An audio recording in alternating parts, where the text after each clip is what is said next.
Au sein d'une église, en général, on célèbre les naissances, les mariages, mais aussi les décès.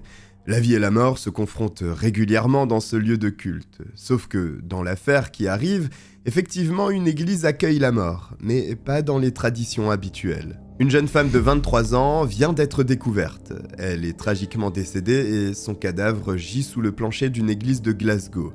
Forcément, une personne l'a placée ici. Et si cet individu ne s'était pas contenté de déposer uniquement ce corps? Et si il y avait un tueur en liberté?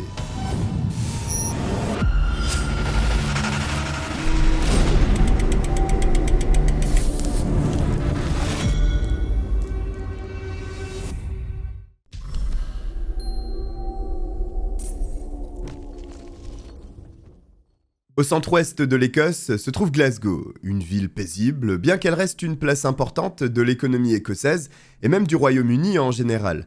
Il y a du monde à Glasgow, même si Londres accapare toute l'attention. En réalité, cette métropole écossaise est la troisième plus grande ville du royaume, derrière la capitale anglaise et Birmingham. Il y a également un pan important de l'histoire de la population celte ayant ensuite basculé dans la chrétienté qui a pris une place prépondérante dans la ville. C'est donc sans surprise que l'on trouve de magnifiques églises dans la région et, bien sûr, la cathédrale de Glasgow avec son impressionnante architecture. Dans l'une de ces églises travaille Angelika Kluk, une jeune polonaise de 23 ans aux longs cheveux clairs et avec de magnifiques yeux verts. Le 25 septembre 2006, la jeune femme est portée disparue. La dernière fois qu'elle a été aperçue, c'était il y a 4 jours et justement au sein du lieu de culte où elle travaille. Elle était habillée simplement avec un gilet rose ainsi qu'un pantalon noir. La jeune femme a décroché un emploi dans une église qui l'héberge également. Même si elle est employée par cette paroisse, en réalité, Angelika est à Glasgow pour terminer ses études et ce travail d'appoint est parfait pour elle. Non seulement cela lui permet de subvenir à ses besoins tout en étant logée à moindre frais, mais en plus, elle baigne dans un univers qu'elle apprécie particulièrement, la religion. Angelika est très pieuse et respecte à la lettre les règles du christianisme afin d'être le plus proche de Dieu. La jeune femme est heureuse dans son petit logement, certes au milieu d'un pays dont elle n'est pas originaire, mais où elle a su totalement s'intégrer. Elle n'a jamais eu de problème, elle est très gentille et appréciée, mais pour une raison encore inconnue, elle ne donne plus de nouvelles et il est impossible de savoir où elle se trouve. Sa famille est très inquiète de cette disparition qui n'est pas un comportement normal pour Angelika. L'incident est signalé aux forces de l'ordre écossaises qui se rendent au dernier endroit connu où la jeune femme fut aperçue, l'église Saint-Patrick de Glasgow. Le premier lieu inspecté est la chambre d'Angelika, afin de comprendre si la disparition ne serait pas liée à un départ volontaire, bien que précipité. Ce serait étrange, mais après tout, les policiers ont déjà fait face à des situations qui paraissent curieuses, pour au final constater que des personnes sont en réalité parties en vacances sans prévenir leurs proches. Angelika étant une étudiante étrangère, cela aurait pu se produire. Seulement, cette hypothèse prend du plomb dans l'aile dès que les policiers ouvrent la porte de la chambre. Toutes les affaires d'Angelika sont encore sur place. Il semble que rien n'ait été touché. En plus, le passeport de l'étudiante est encore sur les lieux, ce qui rend de moins en moins probable la possibilité d'un départ en vacances improvisé. Cela écarte aussi un départ volontaire de manière générale. On ne quitte pas le lieu où l'on vit en laissant toutes ses affaires derrière soi, en étant étudiant qui plus est, et donc sans grandes ressources, ainsi que les papiers qui permettent de justifier de son identité. Très vite, les enquêteurs en déduisent que l'absence de la jeune femme est inquiétante. Si elle n'est pas rentrée, c'est qu'un événement l'en a empêchée. Les lieux sont figés, la police scientifique est appelée pour intervenir sur place. Il se pourrait qu'un acte criminel ait été commis et par conséquent, il faut éviter de contaminer la chambre. Lorsqu'une équipe de police scientifique débarque à un endroit, elle examine le moindre recoin. Rien n'est laissé au hasard parce que des fois, certains crimes sont résolus grâce à des preuves invisibles à l'œil nu. Il faut donc être hautement méticuleux. Les scientifiques ne se contentent pas de fouiller la chambre de l'église. Ils vont dans le grenier, observent les planchers et les moindres taches qui paraissent suspectes. Ils font des prélèvements également à envoyer plus tard pour des analyses complémentaires. Alors bien entendu, ces recherches minutieuses prennent du temps. Elles ne se font pas en 1 heure, d'autant plus que la surface à couvrir est immense. Et ce sont 5 jours qui s'écoulent jusqu'au samedi 30 septembre 2006. Cette date marque un tournant majeur dans l'histoire de la ville de Glasgow, et peut-être de l'Écosse tout entière. Les policiers scientifiques, en fouillant les sols de l'église, ont découvert que dans une pièce, la moquette ne semblait pas uniforme. C'était comme si un morceau avait été découpé en forme de rectangle en plein milieu pour être reposé ensuite au même endroit. En retirant la moquette, c'est une trappe qui se dévoile et à l'intérieur, il y a un cadavre. C'est celui d'une jeune femme. Évidemment, il faut attendre l'identification finale pour savoir s'il s'agit bien d'Angelika Kluk.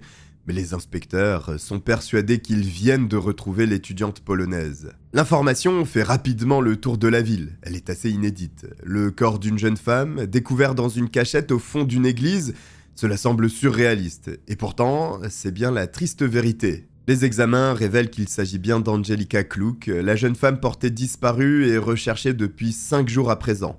C'est donc une enquête pour homicide qui est ouverte.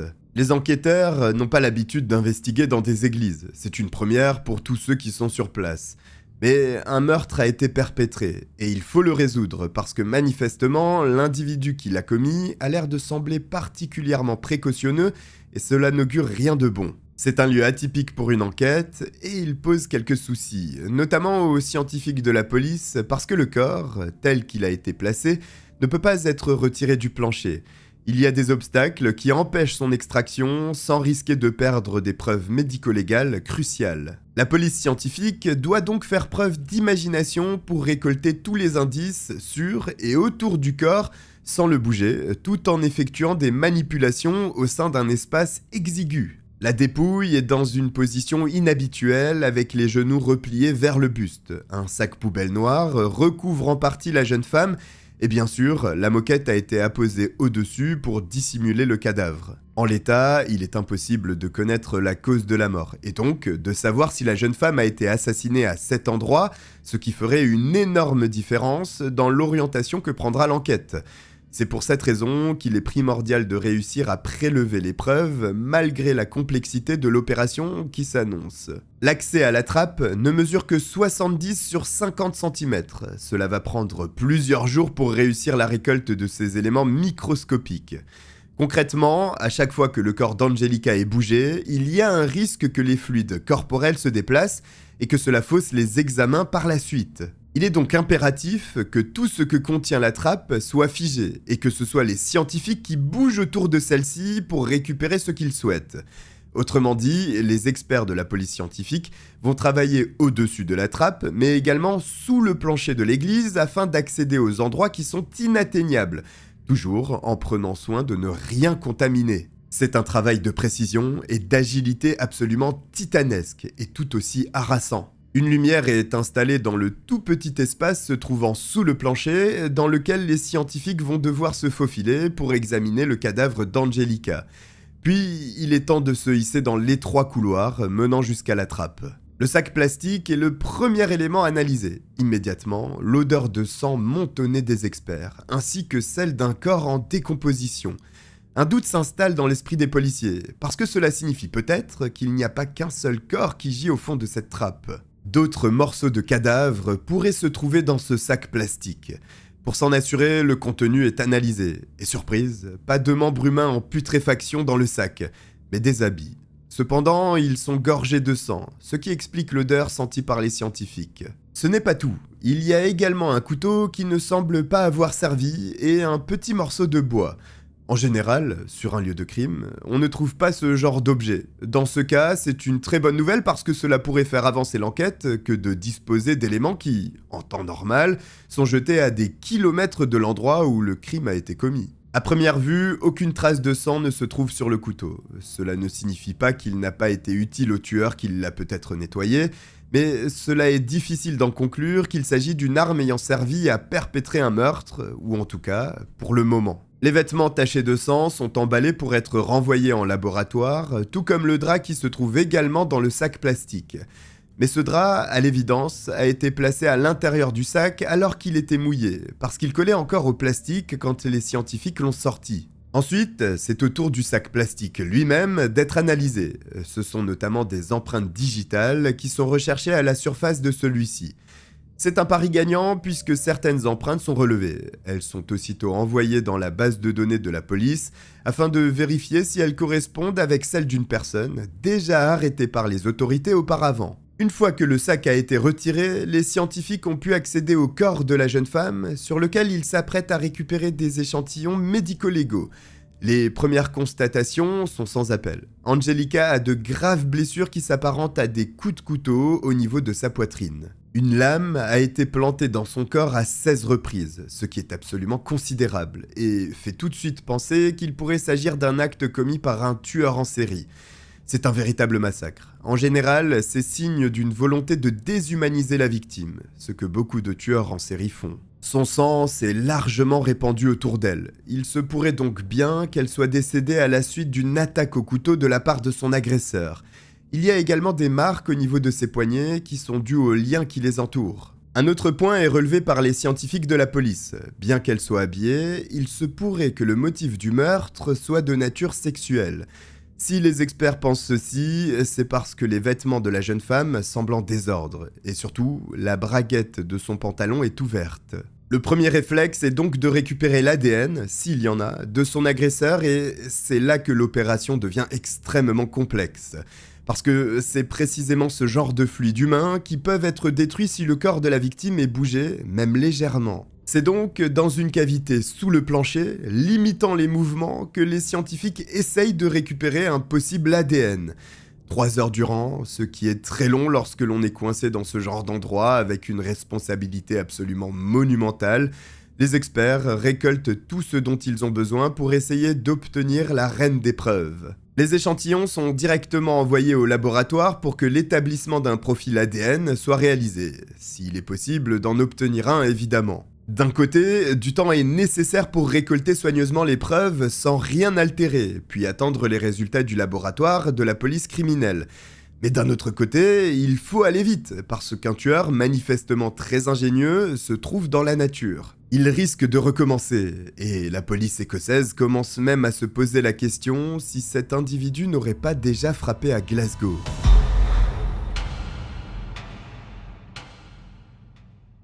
Angelica Kluk, une jeune étudiante polonaise de 23 ans, vient d'être découverte sous une trappe dissimulée dans l'église Saint-Patrick de Glasgow en Écosse.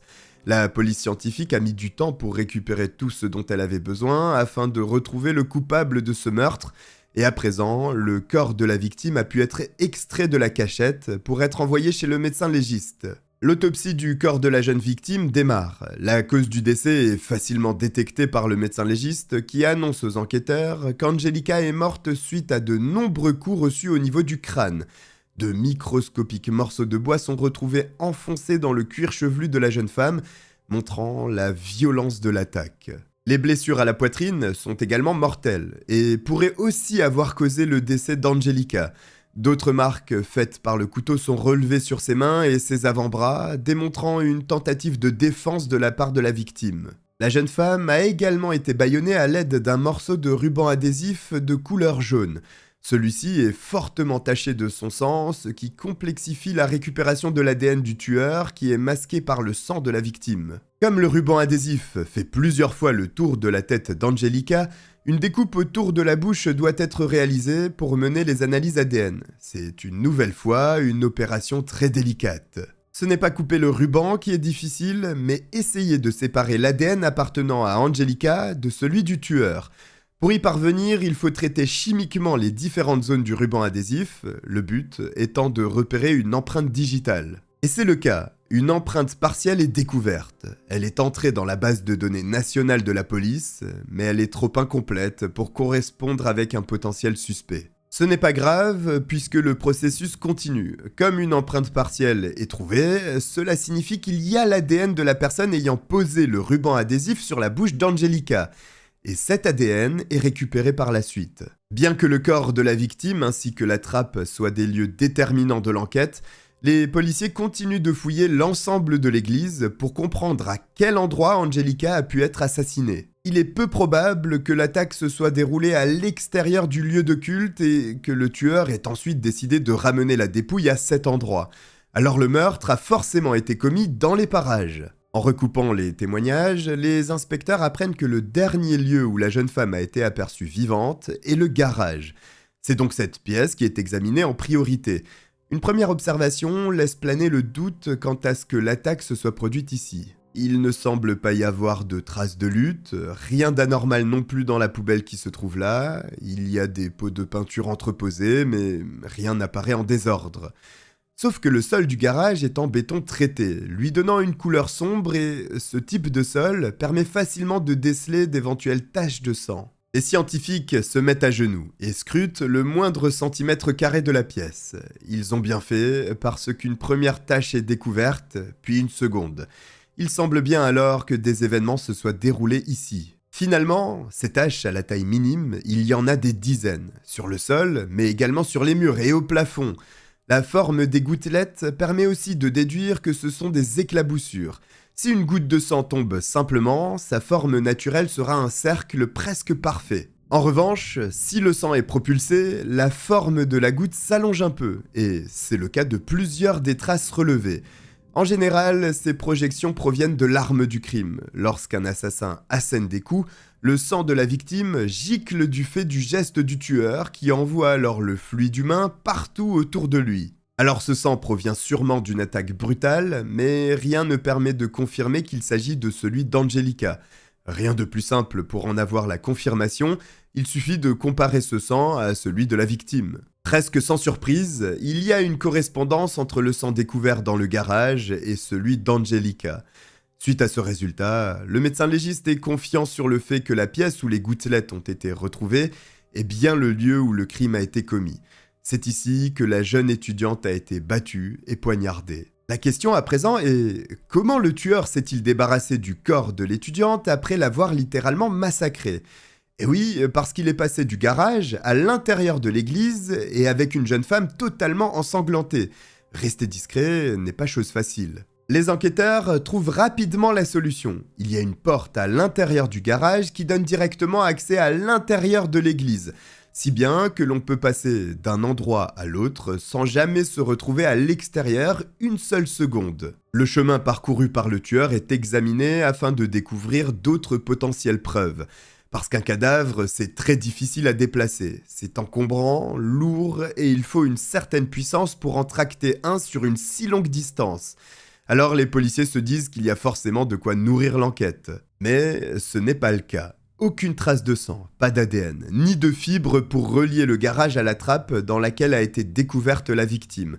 Ce qui est étonnant compte tenu de tous les indices récupérés jusque-là. En fait, cette absence de preuve est en quelque sorte une preuve en elle-même, puisque cela signifie que le meurtrier a certainement utilisé une bâche pour déplacer la dépouille jusqu'à la cachette. Et il se pourrait bien que ce soit le drap retrouvé dans la trappe avec le corps d'Angelica. L'équipe scientifique a bien travaillé. Maintenant, c'est aux enquêteurs de se mettre en action. Ils se penchent sur les personnes qui sont entrées en contact avec Angelica peu avant sa mort.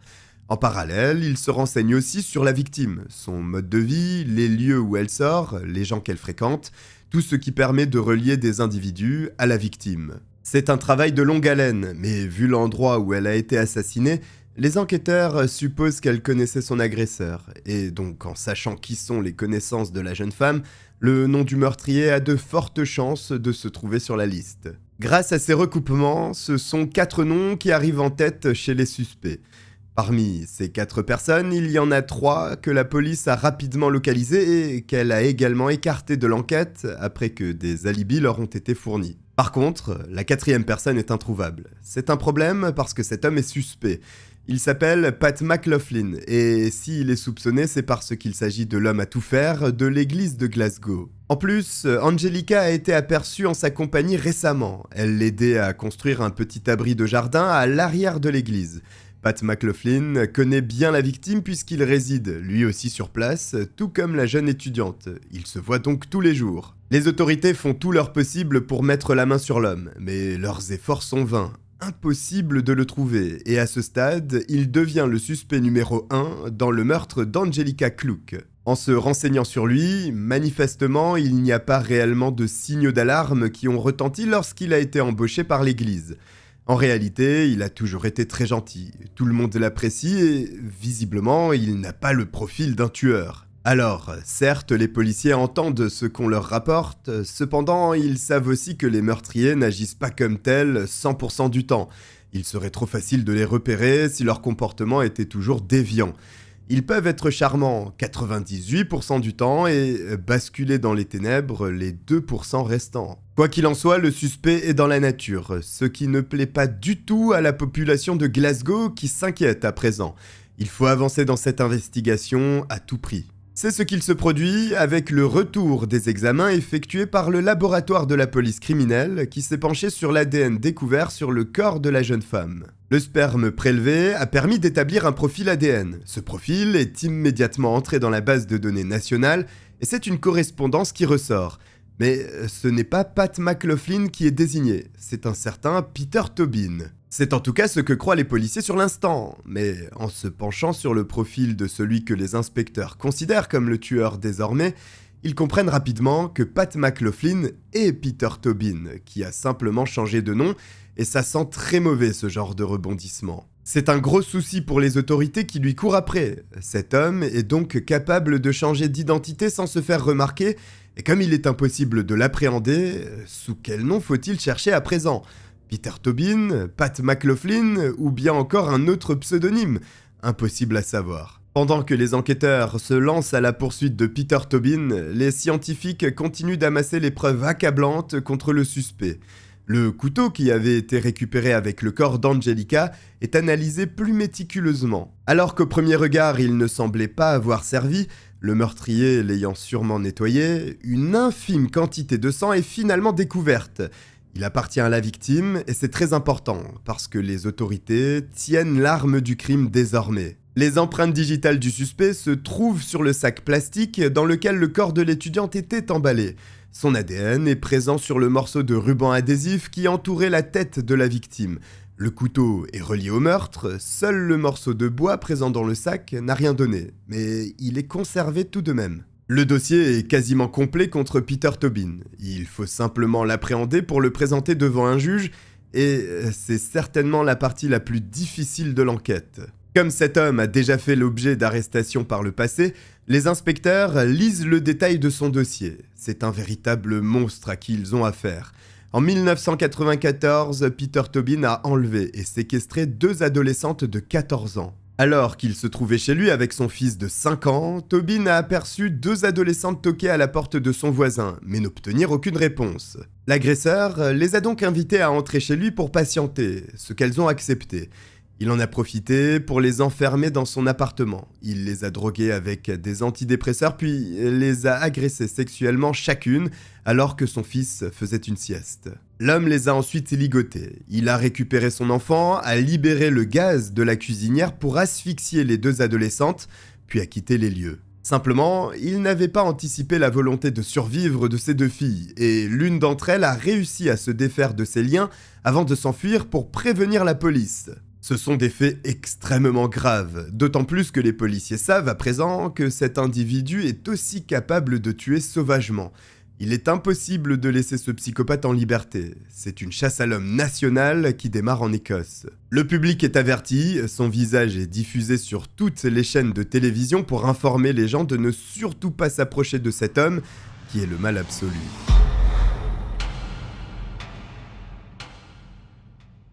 Peter Tobin est donc activement recherché suite au meurtre brutal qu'il a commis sur la pauvre Angelica Klook, une jeune étudiante de 23 ans.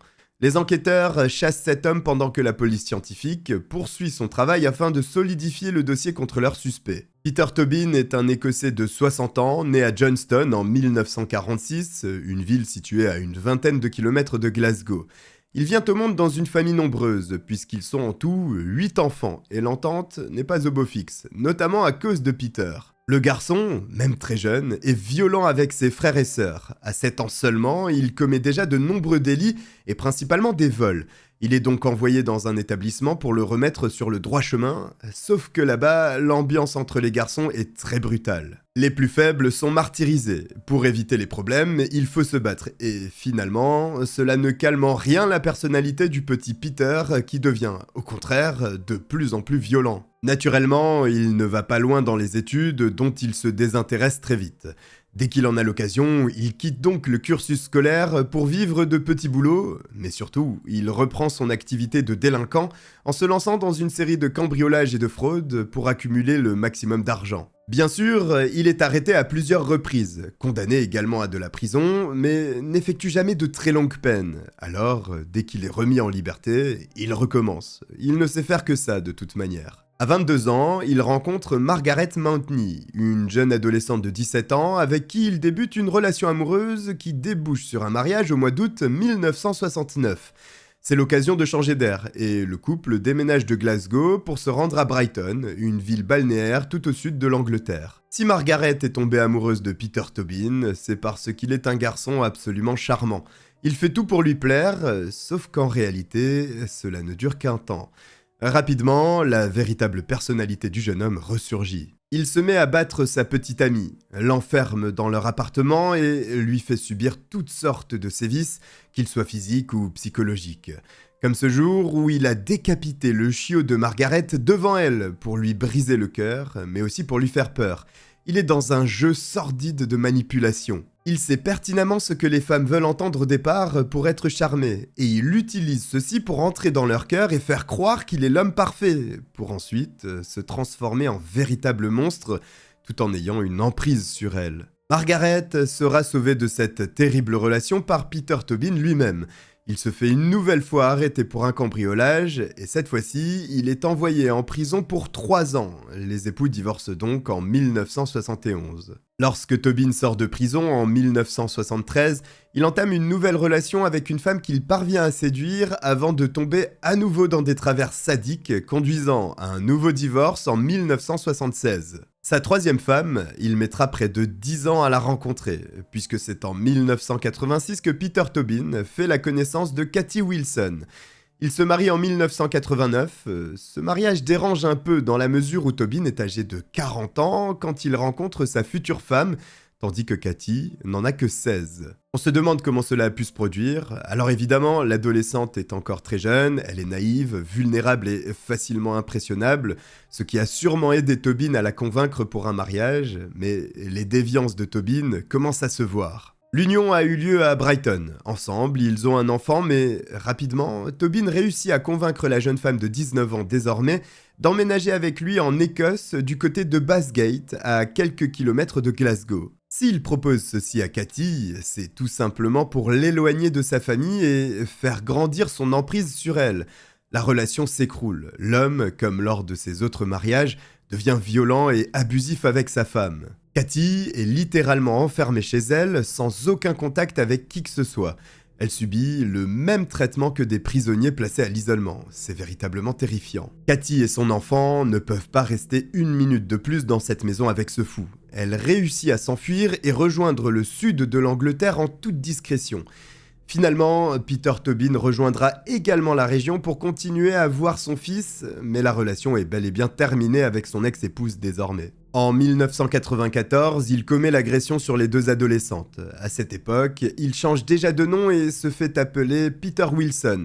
Mais cela n'empêche pas les autorités de remonter jusqu'à lui en un peu plus d'1 mois et le 18 mai 1994, il est condamné pour son crime à 14 ans d'emprisonnement. Il n'effectuera pas sa peine complètement puisqu'il est libéré en 2004, soit 10 ans après son incarcération. En sortant, il modifie son identité pour ne pas être repéré comme délinquant sexuel. C'est de cette manière qu'il réussit à se faire employer en tant qu'homme à tout faire au sein de l'église Saint-Patrick de Glasgow. C'est ce genre d'homme qui est à présent en plein milieu de la population écossaise. Les médias sont utilisés pour avertir le public, mais aussi pour essayer d'obtenir des indices sur sa localisation, parce qu'il change facilement de nom. Alors, en diffusant sa photo et en expliquant ses possibles multiples identités, la police réussira peut-être à remonter sa trace. Pendant que la chasse à l'homme se poursuit, le médecin légiste apporte plus de précisions sur la mort de la jeune Angelica Clook. Il y avait un petit doute sur la cause du décès faisant suite soit à des coups de couteau, soit à des coups portés à la tête.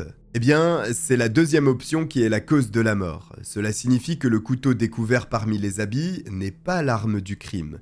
C'est un problème pour le dossier. Il faut découvrir ce qui a permis de tuer la jeune femme. C'est alors que les scientifiques se concentrent sur le petit morceau de bois qui paraissait anodin jusque-là. Dans un autre recoin de l'église, un jean est découvert avec un large pied de table. Le jean est taché de sang. Les examens permettent de démontrer qu'il s'agit de celui d'Angelica, et l'ADN prouve que ce vêtement appartient bien à Peter Tobin. C'est un lien supplémentaire, mais c'est le pied de table qui retient toute l'attention des scientifiques. Du sang appartenant à la victime est de nouveau découvert, mais ce n'est pas tout. À ce pied de table, il manque un petit morceau, et c'est précisément ce petit morceau de bois retrouvé avec le cadavre qui correspond parfaitement. Autrement dit, cette fois-ci, les policiers tiennent l'arme du crime avec ce pied de table qui aurait donc servi à battre à mort la pauvre Angelica Kluck. Les preuves médico-légales, ce n'est plus ce qu'il manque. C'est le suspect qu'il faut interpeller désormais, et les médias ont été utiles. Le 1er octobre 2006, à plus de 600 km de Glasgow, une infirmière d'un hôpital londonien pense qu'elle vient d'avoir eu affaire à Peter Tobin. Elle a sous sa garde un patient écossais qui s'appellerait James Kelly. Seulement, en voyant la photo de l'homme recherché, elle ne peut s'empêcher de penser qu'elle est face au tueur. C'est la raison qui l'a poussée à contacter la police, qui se rend immédiatement à cet établissement de santé. Quand les agents arrivent sur place, ils n'ont aucun doute. Ils viennent enfin de mettre la main sur le tueur d'Angelica. James Kelly est en réalité Peter Tobin, et il est placé en état d'arrestation pour meurtre. La procédure en Grande-Bretagne, lorsqu'une personne est interpellée, est de saisir ses vêtements, prélever des cheveux et de l'ADN de différentes parties du corps. L'objectif est de faire le plus de recoupement possible entre le suspect et les preuves médico-légales accumulées lors de l'investigation pour que la culpabilité ne puisse pas être remise en cause lors du procès. La montre de Peter Tobin est logiquement saisie. Elle est analysée et le sang d'Angelica est retrouvé sur le bracelet du bijou. Mais la découverte la plus étonnante, c'est le t-shirt que porte le suspect, parce que du sperme est prélevé ainsi que de l'ADN. L'ADN est à nouveau celui d'Angelica. Autrement dit, Peter Tobin a revêtu le même t-shirt qu'il portait lors de l'agression de la jeune femme, alors qu'il aurait pu s'en débarrasser à plusieurs occasions. Les enquêteurs pensent qu'il continuait de s'habiller ainsi pour maintenir l'excitation de l'acte qu'il venait de commettre, ou alors pour l'arborer tel un trophée. Quoi qu'il en soit, il sera difficile pour l'homme de nier l'évidence lors de son interrogatoire. C'est ce que l'on pense, mais ce n'est pas ce qu'il se produit, puisque Peter Tobin nie toute implication dans le meurtre de l'étudiante polonaise. Il affirme qu'il a bien eu des rapports sexuels avec la jeune femme, mais qu'ils étaient tous consentants, et il ne sait pas pourquoi il se retrouve en garde à vue aujourd'hui. Il a nié tout le pointe du doigt, son ADN ainsi que ses empreintes digitales, la fausse identité pour trouver un emploi dans l'église Saint-Patrick, sa fuite juste après le meurtre d'Angelica et son passé criminel déjà bien fourni. En mars 2007, le procès de Peter Tobin démarre, et la défense est toujours la même. Les rapports sexuels étaient consentants, par conséquent, toutes les autres preuves sont indirectes et ne permettent pas d'impliquer l'accusé dans la mort de la jeune femme. Pourtant, il y a bien un problème avec cette stratégie. C'est la quantité de sperme retrouvée chez Angelica et appartenant à Peter Tobin. Elle est trop conséquente pour que la personne ayant eu un rapport avec la jeune femme ne soit pas la même qui l'ait tuée. On se rend compte alors à quel point les précautions prises par les policiers de l'unité scientifique ont été cruciales. Si le corps avait été bougé trop brusquement et que la récupération de ces échantillons n'avait pas pu être réalisée, les arguments de la défense auraient pu semer le doute. Mais en l'état, aucune chance. Et le 7 mai 2007, le jury populaire ne met que 4 heures avant de rendre son verdict et de reconnaître coupable Peter Tobin pour meurtre avec préméditation, ce qui lui coûtera une peine d'emprisonnement à vie, sans possibilité de libération conditionnelle avant 21 ans. Peter Tobin est donc bien derrière les barreaux, mais une pensée ne quitte pas les enquêteurs. Au vu du profil, comment pourrait-il n'avoir commis qu'un seul meurtre ? Il est un véritable psychopathe, il présente toutes les caractéristiques d'un tueur en série, et surtout, il n'a pas cessé de changer d'identité au cours de toutes ces années. Et s'il avait tué bien plus que ce que l'on pense.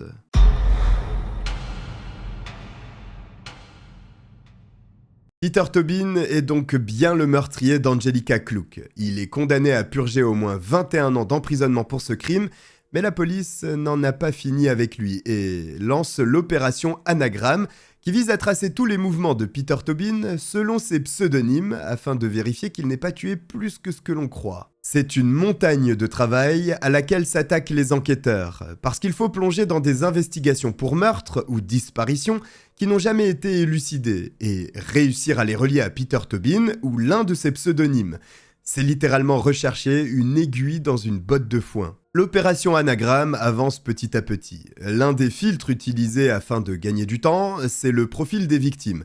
Des jeunes femmes, voire des adolescentes, ce sont ces profils de personnes disparues qui sont analysés par rapport aux adresses du tueur. Grâce à cette stratégie, les policiers sortent le dossier de Vicky Hamilton, une jeune fille de 15 ans à peine, qui a disparu le 10 février 1991 alors qu'elle attendait le bus à Falkirk, une ville à une vingtaine de minutes de Bathgate, là où résidait Peter Tobin.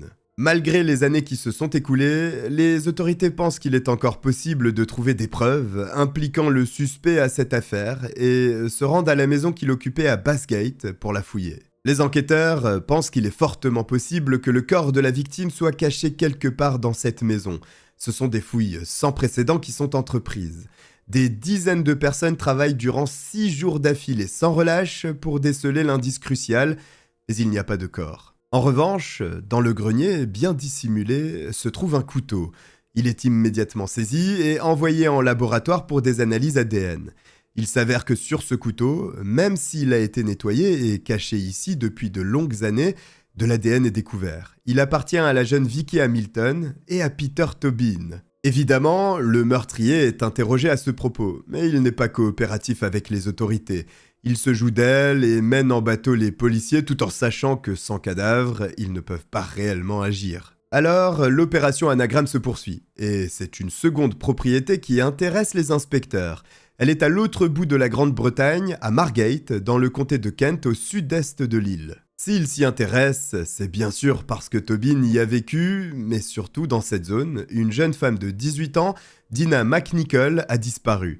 Elle revenait d'un festival avec son petit ami, les deux cherchaient un moyen de rentrer chez eux et ont croisé la route d'un automobiliste écossais qui leur a proposé son aide. Le petit ami a été déposé en premier à Surrey, mais Dina n'est jamais arrivée à Essex, là où elle habitait. Bien sûr, en faisant les recoupements avec Tobin, l'information que le conducteur était écossais ne passe pas inaperçue, et les enquêteurs se disent qu'il a très bien pu enterrer la pauvre Dina dans son jardin à Margate. En se renseignant auprès des voisins, les inspecteurs apprennent que Tobin creusait un large trou dans la période au cours de laquelle la jeune femme avait disparu. Il n'en faut pas plus pour que les experts scientifiques se rendent sur place pour fouiller le sol du jardin. Grâce à du matériel de pointe et notamment un radar qui sonde les cavités se trouvant sous terre, les autorités cherchent le cadavre de la pauvre Dina McNichol, disparue il y a plus de 16 ans à présent. Le radar permet de détecter une anomalie dans le sol de l'ancienne propriété de Tobin. Les pelles sont sorties et la terre est creusée délicatement pour vérifier ce qu'il s'y trouve. À leur grande surprise, ce ne sont pas un, mais 2 corps qui sont découverts sous terre. Celui de Dina McNichol et celui de Vicky Hamilton. Avec le temps, les restes sont uniquement des os, mais ils sont tout de même présentés à un médecin légiste. Celui-ci est capable de démontrer que dans les 2 cas, les victimes ont ingéré la même substance que ce que les fillettes de 14 ans avaient été forcées d'avaler pour être droguées par Tobin avant leur agression. Les empreintes digitales du suspect sont également retrouvées sur les sacs plastiques dans lesquels les dépouilles de Dina et Vicky ont été emballées. Il est impossible de déterminer précisément la cause de la mort dans chacun des cas puisque seuls les squelettes sont encore exploitables, mais nul doute qu'elle fut violente si l'on en croit le profil de Peter Tobin. Les 2 dossiers sont solides, ce qui conduit le suspect devant 2 tribunaux. Lors de 2 procédures distinctes, il est reconnu coupable de meurtre avec préméditation et condamné à 2 peines d'emprisonnement à vie supplémentaires. Peter Tobin révélera à la police, plus tard, qu'il a commis bien plus de meurtres, mais ne donnera pas plus de détails. Comme souvent avec les tueurs en série, il a besoin de sentir qu'il contrôle la situation, qu'il est dominant. En réalité, la police britannique le soupçonne dans au moins 9 autres cas de disparition, mais elle n'a jamais réussi à prouver son implication. Aujourd'hui, cela relève même de l'impossible puisque Tobin est mort en prison à l'âge de 76 ans et sans aveu, il y a peu de chances de réussir un jour à faire le clair sur ses affaires. Voici pour cette affreuse histoire britannique. Si vous êtes arrivé jusque-là, inscrivez le mot église en commentaire pour montrer que vous êtes les meilleurs, même si je n'en doute pas. J'espère que vous avez apprécié que je vous raconte cette histoire. Vous pouvez également vous abonner et liker. Je vous remercie de m'avoir regardé, je vous dis à très bientôt. Bye.